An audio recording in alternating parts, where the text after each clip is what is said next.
with nothing. This is what most people in this country go through every day. Total poverty. In Burundi, the reality is frightening.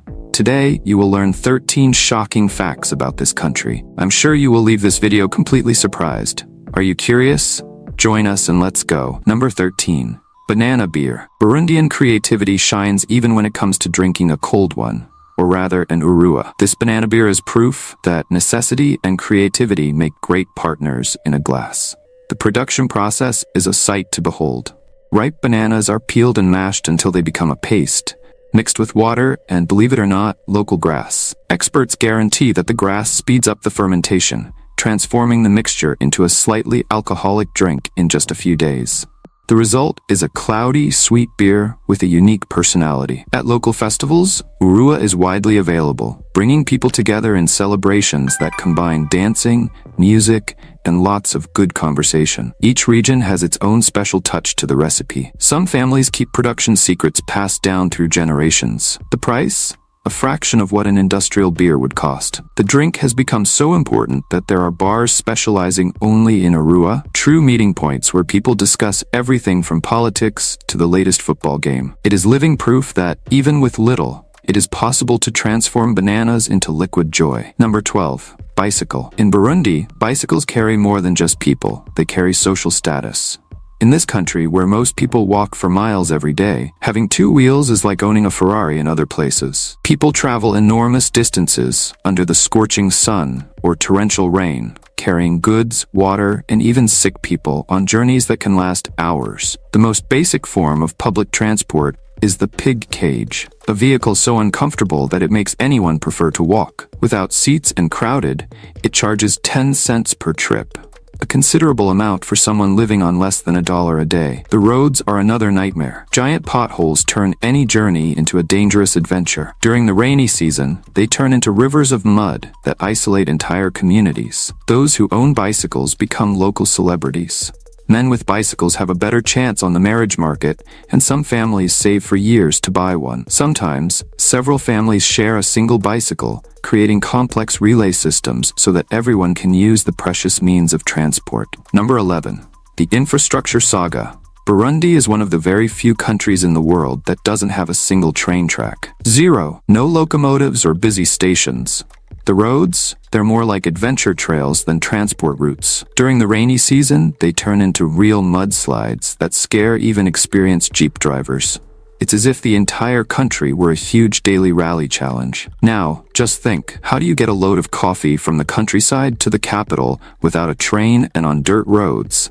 It's all about creativity. The people have developed incredible transportation techniques, from motorcycles transformed into mini trucks to bicycles that carry more weight than many cars. There are plans to build a railroad connecting Burundi to Tanzania and Rwanda. It would be like a subway between countries. But for now, it's based on the Burundian way that things move, proving that sometimes the biggest obstacle can also be the biggest incentive for human creativity. I have a question for you. First, I'd like to tell you that it's possible to keep up with the biggest curiosities of our world every day. But for that, you need to be subscribed to our channel. So, have you subscribed yet? If not, take the opportunity to subscribe now. Now that you've done that, let's go. Number 10. The harsh reality of housing. The cold ground tells stories of survival in Burundi. The houses, when they exist, are basic constructions that look more like temporary huts than permanent homes. Mud and straw walls stand flimsily against the harsh weather, while makeshift roofs barely protect their inhabitants from the heavy rain. Entire families, often with 10 or more people, share tiny spaces with no partitions.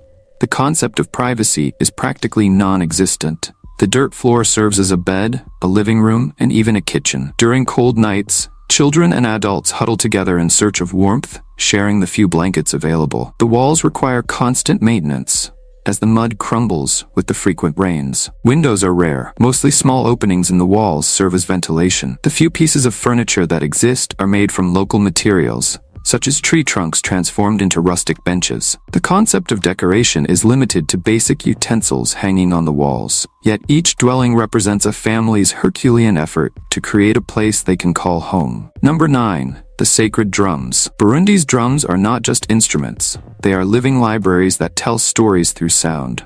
Recognized by UNESCO as a World Heritage Site in 2014, these wooden giants carry centuries of tradition in every beat. In the past, only men from certain families could play them. It was like an exclusive drum club. The construction of each drum is a work of art. Specific woods are chosen, carved, and treated in a process that can take months. During performances, the drummers don't just beat the drums. They dance, jump, and spin in perfect synchrony, creating a spectacle that mesmerizes anyone. The sound is so powerful that in ancient times it was used to communicate between distant villages. Each rhythm had a meaning. Beats were used to announce marriages, warn of danger, or call for important meetings. Today, Burundi's drum groups travel the world, proving that good music doesn't need technology.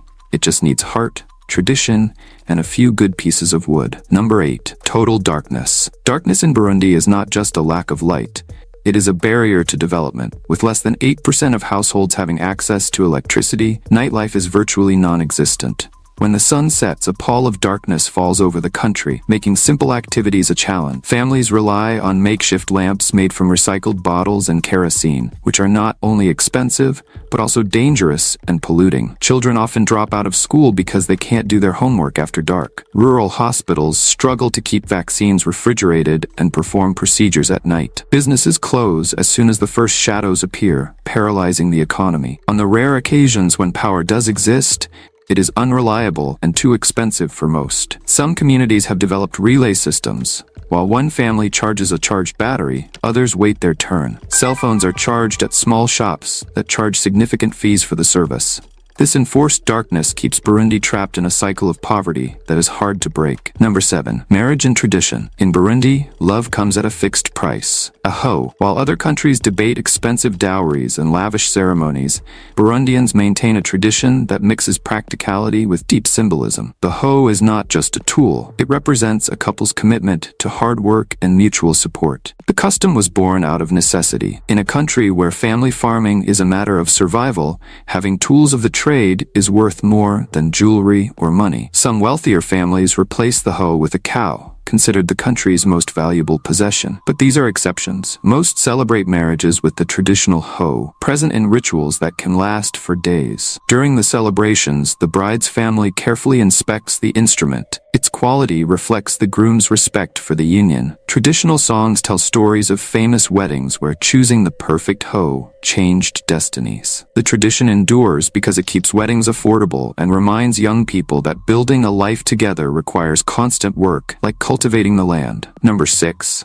The source of the Nile. Burundi is home to one of the southernmost sources of the Nile River, located at Mount Kikizi in Bururi Province. This small stream, known as Ruviranza, is considered by many experts to be one of the most distant sources of the world's longest river, which flows for some 6,650 kilometers before emptying into the Mediterranean Sea. Although the Nile has several sources, including Lake Victoria, Ruviranza is often singled out as one of the most remote points at the beginning of the vast river system. The spring is a modest stream of water that rises amid the green mountains of Burundi. The site gained historical prominence in 1937, when German explorer Burkhard Waldecker identified it as one of the sources of the White Nile. To mark the discovery, a stone pyramid was erected nearby, bearing a Latin inscription celebrating the location as the southernmost head of the Nile. Number 5. The power of manual farming. Agricultural machinery? No way. In Burundi, hands are the most reliable tractors, harvesters, and seeders that exist. All work on the land is done based on brute force and ancestral knowledge. Entire families gather at dawn, hoes in hand, ready for another day of battle against the hard soil. The secret? A planting system that seems confusing, but is pure wisdom. They mix different crops in the same space, creating a salad of plants that protect each other. Beans grow alongside corn, which provides shade for cassava, which in turn protects the yam. It's like a vegetable Tetris. The tools are simple but efficient. Hoes made by local blacksmiths who know exactly the right weight for each type of soil. Irrigation? No computerized systems. Children carry water in buckets, creating improvised showers for the plants. The planting calendar doesn't come from cell phones. It comes from the sky. Farmers read the clouds, the wind, and even the behavior of birds to decide when to plant. Number 4. The incredible weightlifters. The women of Burundi have turned necessity into art. With superhuman balance, they carry up to 70% of their own body weight on their heads, defying the laws of physics on mountain roads. The secret lies in a twisted fabric pad placed between the head and the load, which distributes the weight and protects the neck. They carry everything from 30-liter water jugs, bundles of firewood, bags of cement, even construction materials. The most impressive thing is that they do it while singing and sometimes even dancing. From a young age, the girls learn the technique from their mothers and grandmothers. Training begins with light loads and progresses until they can balance heavy objects without using their hands. This skill is so fundamental that it influences local architecture. Doorways are made higher so that women can pass through without lowering the load. Researchers are amazed at the energy efficiency of this technique, which takes advantage of the natural structure of the human body. The women carriers have developed neck muscles so strong that they can support weights that would make others give up immediately. Number 3. The strength of children. Children in Burundi have been warriors since they were little. They wake up before sunrise to help around the house, walk miles to school when they can study, and still find time to invent toys with whatever they have on hand. Soccer balls?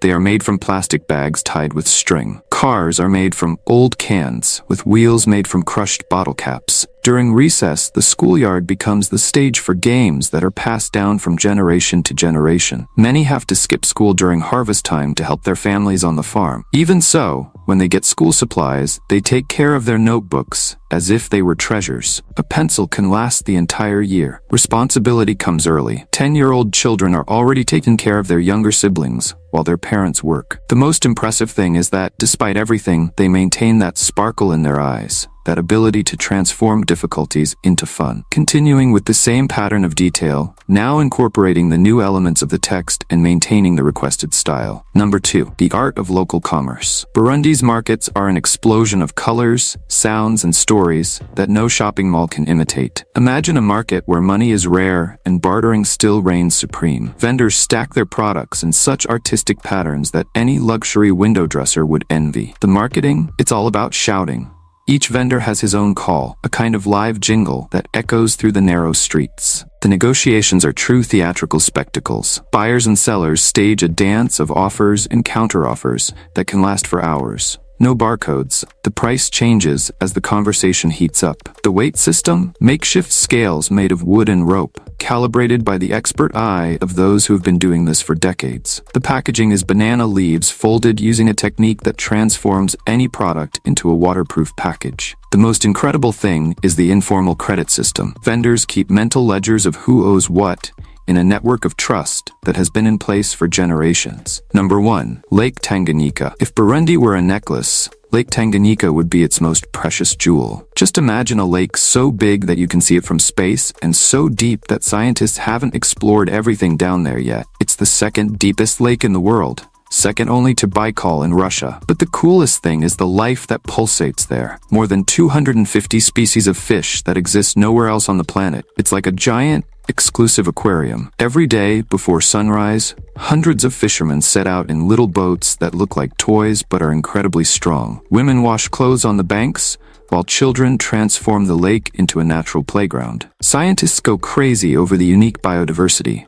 There are little fish there that don't even have names yet, but there's a worrying side. Overfishing and climate change threaten this aquatic paradise. It's a race against time to preserve this liquid treasure that feeds millions of people in 4 different countries. Now I need to recommend something to you. What if you knew the list of the dirtiest countries in the world?